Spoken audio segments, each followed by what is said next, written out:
അസ്സലാമു അലൈക്കും വറഹ്മത്തുള്ളാഹി വബർക്കാത്തു. പ്രിയമുള്ളവരെ, പരിശുദ്ധ റമദാനിൻ്റെ 15-ാമത്തെ ദിവസത്തിൽ നാം എത്തിയിരിക്കുന്നു. അൽഹംദുലില്ലാഹ്. അള്ളാഹുവിൻ്റെ അനുഗ്രഹത്താൽ ഇതുവരെയുള്ള നോയമ്പുകൾ കഴിവിൻ്റെ പരമാവധി ഫിക്കറോടുകൂടി പ്രതിഫലങ്ങൾ ആഗ്രഹിച്ചുകൊണ്ട് തന്നെ നാം ഓരോരുത്തരും നിർവഹിക്കുകയുണ്ടായി. അള്ളാഹു വലിയ സൗഭാഗ്യം നമുക്ക് ചെയ്തു. പ്രിയമുള്ളവരെ, അറിവ് അറിയാനും അറിയിക്കാനുമുള്ളതാണ്. ഒരറിവ്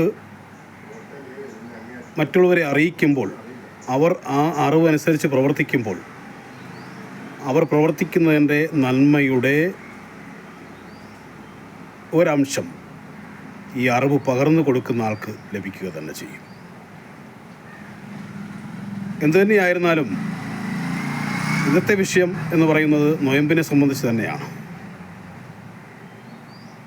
3 വിഭാഗക്കാരുടെ നൊയമ്പുകൾ സ്വീകാര്യമല്ല എന്ന് തിരുനബി സല്ലല്ലാഹു അലൈഹി വസല്ലം തങ്ങൾ പഠിപ്പിച്ചു തരുന്നു.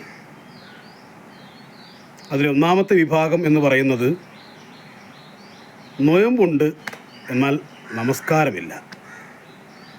നൊയമ്പുണ്ടാവുകയും നമസ്കരിക്കാതിരിക്കുകയും ചെയ്യുന്നവരുടെ നൊയമ്പ് അള്ളാഹു സ്വീകരിക്കുകയില്ല എന്ന് റസൂലുള്ളാഹി സ്വല്ലല്ലാഹു അലൈഹി വസല്ലം തങ്ങൾ പറഞ്ഞിട്ടുണ്ട്. കാരണം നമസ്കാരം എന്ന് പറയുന്നത് നമ്മളെ ആഖിറത്തിൽ ആദ്യം ചോദ്യം ചെയ്യപ്പെടുന്നത് നമസ്കാരത്തെക്കുറിച്ചാണ്. ഏതൊരു മനുഷ്യൻ്റെയും ആദ്യമായിട്ട് അള്ളാഹു ചോദിക്കുന്നത് നമസ്കാരത്തെക്കുറിച്ച്. നമസ്കാരം എന്ന് പറയുന്നത് സ്വർഗത്തിൻ്റെ താക്കോലാണ്. അപ്പോൾ നമസ്കാരമില്ലാതെ ഒരു നൊയമ്പില്ല. അപ്പോൾ അതുകൊണ്ട് നമസ്കരിക്കാതെ നൊയമ്പ് പിടിച്ചത് കൊണ്ട് യാതൊരു പുണ്യവും ലഭിക്കുകയില്ല. അത് റിജക്റ്റ് ചെയ്യപ്പെടുമെന്ന് അള്ളാഹു റസൂൽ നമ്മെ പഠിപ്പിച്ചു തരികയാണ് പ്രിയമുള്ളവരെ.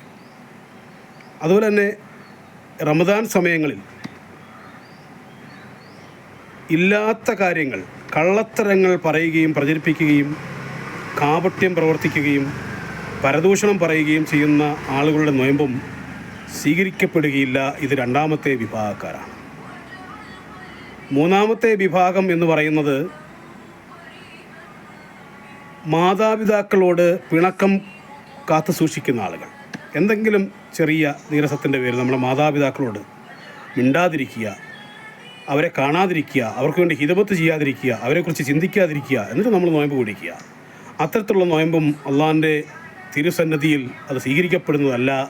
അത് തിരിച്ച് നമ്മുടെ മുഖത്തേക്ക് വലിച്ചെറിയപ്പെടുന്ന ഇബാദത്തുകളിൽ പെടുന്ന നിലയിൽ, നിന്ദ്യമായ നിലയിൽ ആ നൊയമ്പ് മാറുക തന്നെ ചെയ്യും. ഈ 3 വിഭാഗങ്ങളാണ് നൊയമ്പിൽ അള്ളാഹു നൊയമ്പുകാരുടെ നൊയമ്പുകൾ സ്വീകരിക്കത്തില്ല എന്നുള്ള നിലപാട് ഈ 3 കാര്യങ്ങളിലാണ് ഉള്ളത് എന്നുള്ളത് നാം ഓരോരുത്തരും മനസ്സിലാക്കണം. അൽഹംദുലില്ലാഹ്, ഈ അറിവുകൾ പരമാവധി നമ്മൾ മറ്റുള്ളവരിലേക്ക് ഷെയർ ചെയ്യുകയും അതിൻ്റെ പ്രതിഫലങ്ങൾ നമുക്ക് കൂടി കിട്ടത്തക്ക നിലയിൽ നിയ്യത്ത് വെച്ചുകൊണ്ട് നമ്മൾ ഇത്തരം വീഡിയോസ് ഷെയർ ചെയ്യണം. അതിൻ്റെ കൂലി നമുക്കുണ്ട്.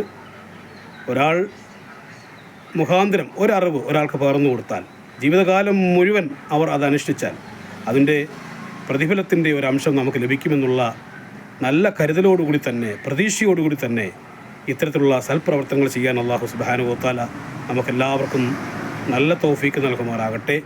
ഏവർക്കും റംസാൻ മുബാറക് പ്രാർത്ഥനയോടുകൂടി ആശംസിച്ചുകൊണ്ട് നിങ്ങളുടെ ഏവരുടെയും പ്രാർത്ഥനയിൽ ഈ എളിയവനെ കൂടി ഉൾപ്പെടുത്തണമെന്ന് അഭ്യർത്ഥിച്ചുകൊണ്ട് സ്നേഹത്തോടെ നിസാം പത്തനാപുരം. അസ്സലാമു അലൈക്കും വറഹ്മത്തുള്ളാഹി വബറകാതുഹു.